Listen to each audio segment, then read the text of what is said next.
Sejam muito bem-vindos a mais um videocast da SBN. Bem-vindos ao Papo Filtrado, uma grande oportunidade para nós podermos conversar sobre as doenças, né? As condições clínicas que acometem a função dos rins. E hoje eu tenho dois super convidados. Dr. Farid Saman, que é secretário-geral da Sociedade Brasileira de Nefrologia, e o Dr. Felipe Neves, que é o primeiro secretário da Sociedade Brasileira de Nefrologia. E eu que vou conduzir este episódio do Papo Filtrado, que sou o Ciro Bruno Silveira Costa, que sou vice-presidente do Centro-Oeste da Sociedade Brasileira de Nefrologia. E todos nós, obviamente, somos médicos nefrologistas. Olá, Farid! Olá, muito obrigado pelo convite, é um prazer estar aqui com vocês. O prazer é todo nosso. Doutor Felipe. Olá, Ciro, obrigado pelo convite, uma satisfação estar aqui também. Nós que agradecemos. Bom, hoje a gente vai falar de um grupo de doenças que é relativamente prevalente, comum na sociedade, que são as doenças glomerulares. Esse é um nome um pouquinho difícil. Às vezes as pessoas acabam identificando esse conjunto de doenças como nefrites e a gente vai então explicar para vocês de forma bem tranquila, né, o conceito, as pessoas que são acometidas, as formas de tratar. E eu estou com esses grandes nefrologistas hoje aqui para poder esclarecer todas essas dúvidas aqui para a gente. Doutor Farid, então explica para a gente o que são doenças glomerulares, o que é o tal do glomérulo. Os glomérulos são parte dos néfrons, né? E os néfrons são a menor unidade de funcionamento dos rins. Para a gente ter uma ideia, as pessoas nascem com cerca de 1 milhão de néfrons, né? Então, em cada néfron tem ali um glomérulo que é responsável por uma série de coisas que a gente vai conversar aqui, e as doenças que acometem essa parte do néfron, que é o glomérulo, que são as nefrites ou doenças glomerulares. Tá ótimo. Então, alguns conceitos novos, hein? Estamos então falando de doenças que acometem os rins, as doenças glomerulares, e a gente já sabe então o que é o glomérulo, né? Que é uma parte da estrutura funcional dos rins, né? Então, doutor Felipe, explica para a gente com um pouquinho mais de profundidade, de detalhes, o que são essas doenças glomerulares. São doenças que têm um espectro muito amplo ou não, é mais restrito? Explica para a gente um pouquinho mais de detalhe o que são essas doenças glomerulares. Então, Ciro, as doenças glomerulares vão acometer pelo glomérulo ser um emaranhado de vasos sanguíneos. Então, ali vai acontecer a filtração do sangue, né, nos rins. E aí, essas doenças que acometem o glomérulo pode ser de forma imune, por infecção, inflamação. Ele pode causar um espectro muito grande de doenças, não apenas um tipo. Vários grupos de doença que podem ser infecciosas, imunes, ou seja, às vezes o próprio organismo cria anticorpos contra o próprio glomérulo, ou uma reação, uma resposta imune a um quadro infeccioso, com deposição de complexos imunes, ou seja, da resposta inflamatória nesses glomérulos. Entendi. Então, as doenças glomerulares, de uma maneira geral, são doenças inflamatórias dessa microestrutura chamada de glomérulo. É isso? Isso. Perfeito. E então, Farid, assim, considerando o conceito do glomérulo, das doenças glomerulares, quais são os sintomas mais comuns das pessoas que têm, então, as nefrites, né, as doenças glomerulares? É muito importante para as pessoas que estão nos assistindo, assim como as outras doenças renais, as doenças que acometem os glomérulos, tem uma quantidade expressiva das pessoas que não têm sintomas no início dessa doença. E às vezes, quando os sintomas se manifestam, a pessoa já tem essa doença há mais tempo. As doenças glomerulares, elas se caracterizam por inchaço no corpo. Esse inchaço pode ser predominantemente no rosto, na face, e depois se espalhar pelo resto do corpo. A pessoa pode ter um descontrole da hipertensão arterial, então às vezes confunde, a pessoa já tem pressão alta e a pressão começa a ficar mais alta ainda. Esse pode ser um sintoma da doença glomerular. Os seus níveis de colesterol podem aumentar. A cor da urina pode mudar. Em alguns casos de doenças nos glomérulos, a urina pode ficar avermelhada. A urina pode ficar com um aspecto mais espumoso, né? Então, esses são os principais sintomas das doenças glomerulares. E lembrar sempre que na maioria das vezes, inclusive, essa quantidade grande de sintomas não está presente, né? Então, um ou outro sintoma pode não estar presente. E por que a urina espuma, Felipe? Porque essa é uma queixa comum no consultório, né? Por que espuma a urina? Essa urina ela começa a espumar por excesso de proteína. Então, o glomérulo, por ser responsável pela filtração do sangue, em algum momento tem uma perda dessa barreira e aí o paciente ele pode começar a apresentar perda de proteína, principalmente albumina. A albumina é uma delas, mas são vários tipos de proteína que podem ser perdidas na urina. Isso gera essa urina espumosa e outro sinal ou sintoma que a gente pode sinalizar também, Ciro, é a redução do volume urinário que pode acontecer em algumas situações de nefrite, principalmente na criança. Essa redução do volume de urina pode gerar retenção de sódio e de água, gerando todo esse quadro de inchaço que o Farid falou. Esse inchaço, às vezes, ele pode ser confundido com um quadro alérgico, porque ele pode ser só restrito à região dos olhos, mas ele pode ser difuso, inclusive por essa perda de albumina, né? O paciente pode ter edema nos membros inferiores, inchaço nos membros inferiores, inchaço na face ou em todo o corpo. Então vamos lá, ó. O Dr. Farid explicou pra gente aqui, nós aprendemos que muitas pessoas que têm as doenças glomerulares não têm sintoma. Mas tanto o Dr. Felipe quanto o Dr. Farid disseram pra gente que surgimento ou descontrole da pressão arterial, espuma na urina, urina avermelhada, redução do volume urinário e inchaço, um inchaço importante, são sinais aí de alerta para a presença das doenças glomerulares. Não vamos esquecer disso. Farid, suspeitei que existe uma doença glomerular, né? Quem está nos ouvindo ali se identificou.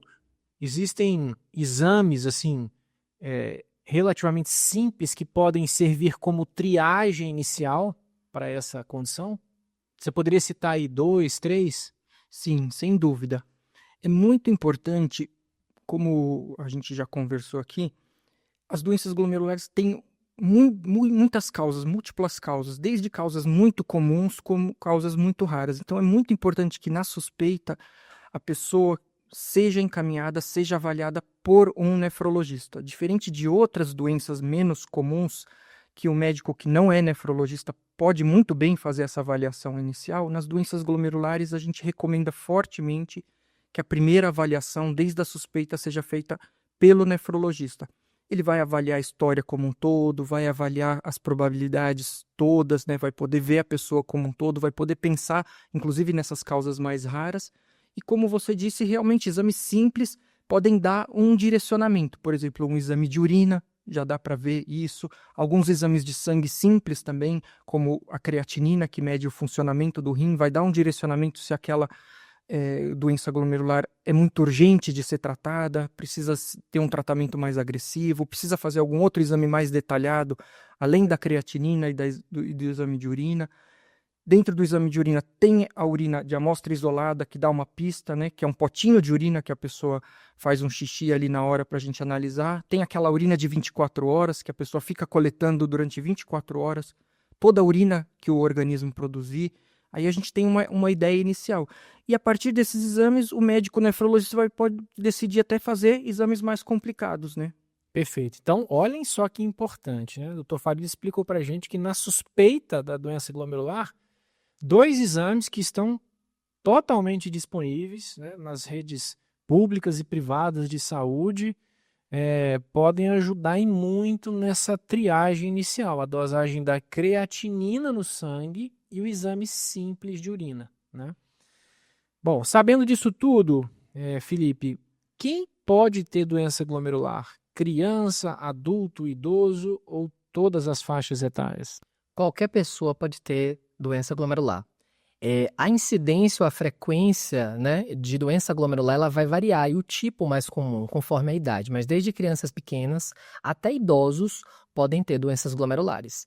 Essas doenças glomerulares, importante a gente estar falando sobre isso, que esses sinais e sintomas que a gente falou aqui, eles não precisam serem apresentados ao mesmo tempo. né? Alguns desses sinais e sintomas eles podem apresentar de uma forma isolada, como por exemplo o inchaço. Então a gente tem que pensar um pouco, como por exemplo nas crianças, pensar em uma etiologia específica, uma causa específica nas crianças. E nos idosos, outro tipo de doença glomerular, mas podem acometer qualquer faixa etária. Perfeito. Bom, o papo tá bom, mas a gente precisa falar de outros temas. Tem muita coisa hoje. Farid, tem cura? Tem tratamento? Sim, é muito importante tranquilizar as pessoas que estão nos assistindo que as doenças glomerulares têm sim cura. Quando a cura não é possível, elas podem ser controladas, mantendo um funcionamento do rim aceitável, compatível com a vida, sem a necessidade do paciente precisar fazer hemodiálise ou diálise peritoneal ou transplante renal. E quanto mais cedo, assim como muitas outras condições de saúde, quanto mais cedo a gente descobrir a doença glomerular, fazer o diagnóstico correto com o médico nefrologista, maior a chance de cura e maior a chance de controlar essa doença com o mínimo de sequelas, de impacto para a vida das pessoas. Bom saber disso. Então, doença glomerular tem tratamento. Importantíssimo, ótima notícia. Mas, doutor Felipe, e se não tratar, qual é a complicação que pode surgir? Quando as doenças glomerulares elas não são tratadas, não são descobertas de uma forma cedo, né, que a gente chama de precoce, o paciente pode evoluir para perda rápida e progressiva da função renal, levando a um quadro de doença renal crônica, precisando muitas vezes de uma terapia renal substitutiva, que a gente chama de diálise, né, que tem várias modalidades, como o Farid falou. Fora as complicações vasculares, né? Então, a elevação da pressão arterial que pode acontecer nas doenças glomerulares pode levar à lesão de órgão-alvo, outros órgãos-alvos, como o coração, levando a quadro coronariano, infarto, e AVCs, né? Acidente vascular encefálico ou cerebral, por lesão vascular do sistema nervoso central. Então, precisa de um diagnóstico cedo e uma intervenção precoce também. Bom, então hoje a gente aprendeu o conceito de doença glomerular, né? Quais são os sintomas, as manifestações clínicas mais comuns, quem pode ser acometido por esse conjunto de doenças, né? E as suas consequências. E a gente aprendeu também que esse conjunto de doenças, né, na sua imensa maioria, né, há formas de se tratar e de se controlar a doença. E eu aproveito essa oportunidade, eu acho que esse episódio é muito pertinente, porque recentemente a gente viu na imprensa, né, a filha do cantor Júnior, a gente viu que ela foi acometida, né, por uma doença chamada de síndrome nefrótica, que é um tipo de doença glomerular, né? Então, as doenças glomerulares, só para que vocês entendam, elas podem se manifestar como síndrome nefrótica, que foi o que aconteceu com a filha do cantor Júnior, ou como síndrome nefrítica, né? E como prova, né, de tudo que nós conversamos aqui, o diagnóstico foi feito a tempo, até pelo que a gente pôde constatar, a primeira suspeita, como vocês disseram, foi que se tratasse de um quadro de alergia, mas depois, né, com a investigação, percebeu-se que na verdade era uma doença renal, e ela, como os nossos colegas disseram, ela foi diagnosticada a tempo, foi tratada e, ao que parece, graças a Deus, está com a doença controlada, né? Prova de que aí da importância do diagnóstico precoce e a importância que todos saibam de fato como triar, né, como diagnosticar, pelo menos inicialmente, esse conjunto de doenças que são as doenças glomerulares. Então, ficamos por aqui, né? Quero deixar em nome da sociedade um agradecimento pela participação de vocês. Farid, Obrigado pelo convite. Felipe. Obrigado, Ciro, pelo convite. Então esse foi mais um videocast da Sociedade Brasileira de Nefrologia, o nosso Papo Filtrado. Até a próxima e um grande abraço.